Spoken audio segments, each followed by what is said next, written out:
Mga boss, wala nang intro-intro to. Habang nililinis ko tong motor ay pag-usapan natin tong si Alpha 125 na 4 na taon na namin ginagamit. Hindi na to fresh review. Real talk to galing sa matagal na namin paggamit. Unahin na natin ang sinasabi ng karamihan. Yes, true naman. Pangit talaga yung tunog ng Alpha. Aminado tayo dyan. Hindi siya yung tipong mapapalingon lahat pag dumaan ka. Medyo lata ang dating.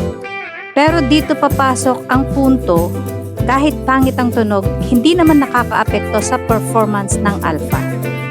Sa 4 na taon na gamit namin tong si Alpha, araw-araw pang service, pamalengke, grocery, pamamasyal paminsan-minsan, katuwang sa business, pang-deliver ng mga quail eggs, bibili ng feeds, minsan overload pa.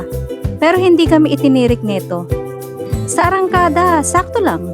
Hindi siya pang karera. Pero hindi ka iiwan sa daan. Sa ahon, kaya naman. Sa traffic, swabe lang. Engine, matibay. Hindi pa kami nagkakaproblema dito. Maintenance, mura at madali. Fuel consumption, sobrang tipid. Pang daily talaga. Kahit tumaas ang gasolina, hindi masakit sa bulsa. Sa mga Alpha users dyan, alam ko mag-a-agree sila sa akin. Kung may downside man bukod sa tunog, syempre basic lang yung looks, walang arte.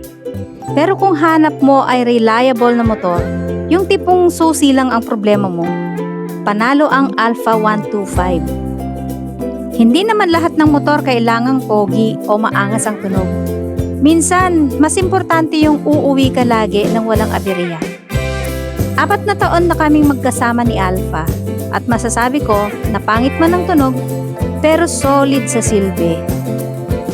Ang mga motor naman, pag inalagaan mo, talagang magtatagal sa'yo, di ba?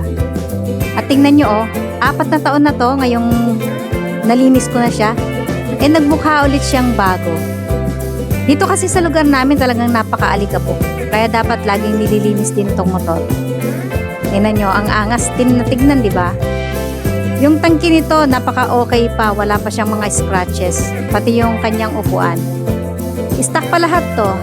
Ang napalitan lang pala is itong gulong niya. Yan. Di ba yung stock ng Alpha ay by 18. So, pinilitan namin siya ng by 17. Ayan. Pati itong mga salamin niya. Yan. O, di ba? Nagsalamin pa talaga ako. Kaway-kaway pa. Napakalinaw pa, di ba? Stock pa yan. Ayan. Kitang-kita pa rin yung kanyang odometer. Napakalinaw na. Kitang-kita na yung mga numero. Bali, ang medyo kailangan na lang palitan dito is yung throttle niya. Talagang ma-stain na siya. Ayan o.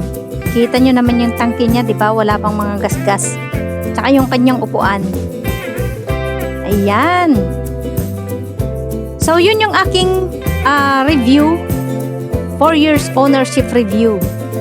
Nitong si Alpha 125. Na binansagan namin na 8. Ayan, mahilig kasi kaming magpangalan ng sa mga motor namin. So may mga pangalan yung aming mga motor.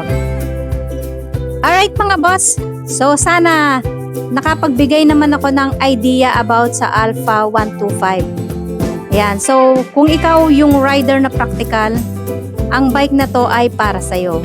So pwede kayong pumunta sa mga motor dealership para makuha pa yung ibang detalye about kay Alpha 125. Okay mga boss, hanggang dito na lang. See you again next time. Bye bye mga boss. God bless everyone.